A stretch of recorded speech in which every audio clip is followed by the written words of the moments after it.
জল ঢেলে ঘেটে দেবো। আঁচটাও বাড়িয়ে দিচ্ছি, আমার বেশি সময় লাগবে না, কারণ আমার তো আলুও সিদ্ধ করা, ডিমও সিদ্ধ করা। জাস্ট ঝোলটা একটু ঠিক মতো আসবে, তাহলেই হয়ে যাবে।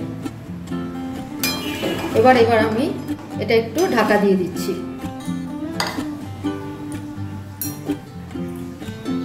ঢাকা দিয়ে দিচ্ছি, মিডিয়াম ফ্লেমে, মিডিয়াম আঁচে রেখে এটা ঢাকা দিয়ে দিচ্ছি। এখন আমি ডিমের তরকারি রান্না করব, দেখাচ্ছি। তেল গরম হয়ে গেছে, এবার আমি আস্তে করে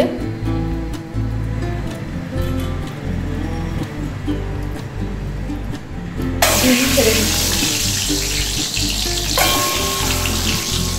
ডিম তার সাথে আমি দিয়ে দিচ্ছি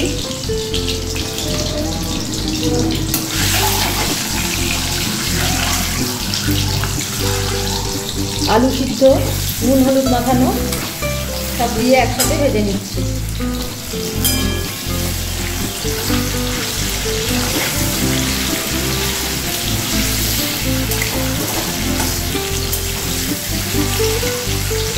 আমি একটু বেশি ভাজবো, লাল লাল করে ভাজবো। আমার ভাজা হয়ে গেছে, এবার আমি এগুলো তুলে নিচ্ছি। ডিম আলু দুটোই একসাথে আমার ভাজা হয়ে গেছে, এবার তুলে নেব।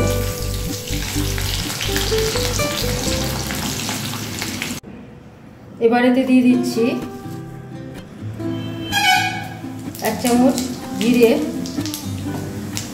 2টো চেরা কাঁচা লঙ্কা, 1টা তেজপাতা, আর দিয়ে দিচ্ছি একটু নুন, যাতে না ছেঁচে তেলটা।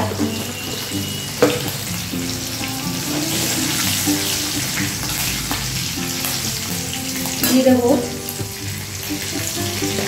হলুদ আন্দাজ মতো। এবার এতে দিয়ে দিচ্ছি পেঁয়াজ রসুন বাটা,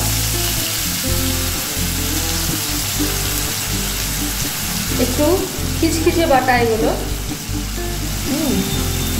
একদম মিহি পেস্ট নয়।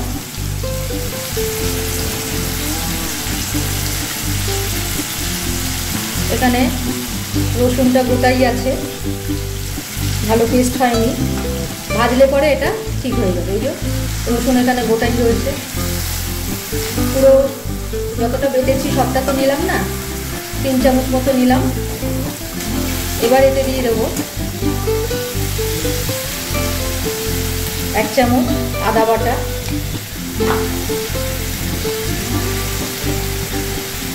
দিয়ে দিচ্ছি 1 চামচ জিরে গুঁড়ো,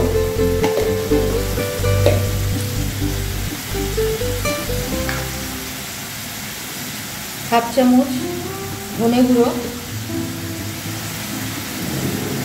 এবার এটা আমি কষাবো।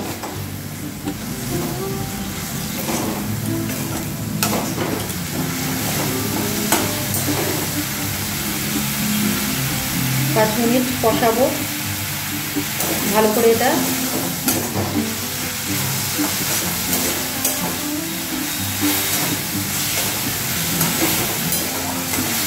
কষিয়ে নিয়ে তারপরে ফিরে আসছি। কষানো হয়ে গেছে, এবার এতে আমি একটু তেল ছেড়ে এসছে, এবার এতে আমি একটু চিনি দিয়ে দেবো।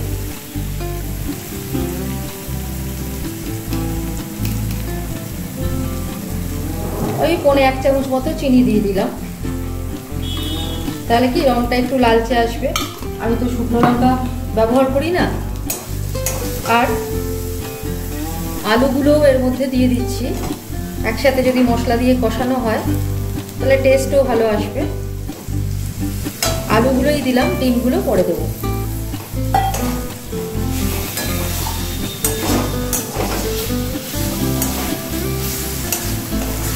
মাখিয়ে নিচ্ছি ভালো করে।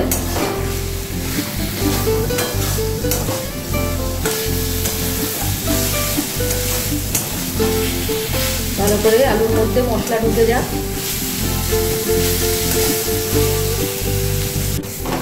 এবার এতে আমি জল ঢেলে দিচ্ছি।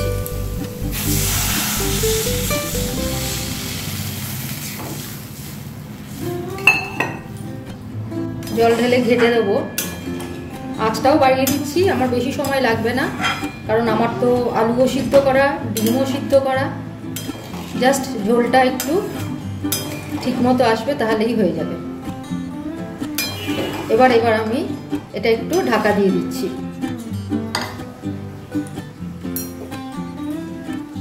ঢাকা দিয়ে দিচ্ছি মিডিয়াম ফ্লেমে, মিডিয়াম আঁচে রেখে এটা ঢাকা দিয়ে দিচ্ছি। নুন দেওয়া হয়নি, এবার একটু নুন দিয়ে দেবো এতে। আগে হাফ চামচ মতো নুন দিয়েছিলাম, এখন আরও হাফ চামচ নুন দিয়ে দিলাম। এটা দিয়ে যেরকম পরিমাণে করবেন নিজের টেস্ট অনুযায়ী, স্বাদ অনুযায়ী। আর এবার এতে ডিম দুটো মিশিয়ে দিচ্ছি। কি সুন্দর লাল রং হয়েছে হলুদের সাথে ভাজার জন্য। এটা চলে যাবে আশা করি। তবু দাগগুলো যে কেটে কেটে দিয়েছি, মাঝখানে কেটে দিতে হবে, তা নাহলে তো রস ঢুকবে না, মানে ঝোলটা ঢুকবে না ঠিক মতো। সেই জন্য আবার হোক, ঝোলটা কমে আসুক, দেখাচ্ছি। আমার রান্না হয়ে এসছে, তেজপাতাটাকে আমি তুলে ফেলে দিচ্ছি। আর একটু ঝোলটা কমাবো, ঝোলটা গাঢ় হয়ে এসছে অনেকটা, এবার এটা কমাবো। এই একটা কথা বলি, এটা একটা টিপস ভাবতে পারেন নতুনদের জন্য, যে সিদ্ধ আলু যখন এমনি ভেজে তুলে রাখা হলো একরকম, যদি মশলার সাথে দিয়ে কষানো হয়, কষানোর পরে যদি জল ঢালা হয় না, ওটা খুব মাখো মাখো করে দেয়, ঝোলটাকে খুব তাড়াতাড়ি মাখো মাখো করে দেয়, গ্রেভিকে খুব তাড়াতাড়ি মাখো মাখো করে দেয়। তো আমারও এটা মোটামুটি হয়ে গেছে, এবার তো এটা বসে যাবে, অনেকটাই বসে যাবে। আমি দেখাচ্ছি। এবার আমি আর একটু কমে যাক ঝোলটা।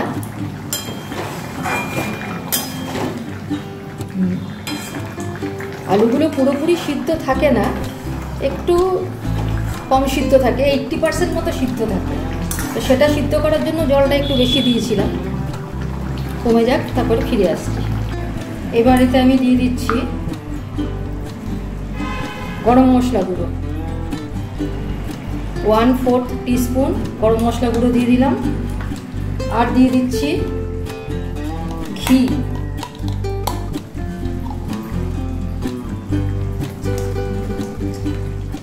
হাফ টিস্পুন ঘি দিয়ে দিলাম। এবার একটু ঘেটে দিচ্ছি এগুলোকে, ব্যাস আমার ডিমের ডালনা রেডি টু সার্ভ। ডালনা আর ঝোলের মধ্যে তফাৎ হচ্ছে, ঘি গরম মশলা ঝোলেতে পড়ে না, আর এত গাঢ় হয় না গ্রেভিটা। এই গ্রেভি আরও বসে গিয়ে আরও গাঢ় হবে। আমার ডিমের ডালনা উইথ আলু রেডি টু সার্ভ। আজকের মতো রান্না এখানেই শেষ। কালকে আবার অন্য কিছু রেসিপি নিয়ে ফিরে আসছি। ততক্ষণের জন্য ভালো থাকবেন।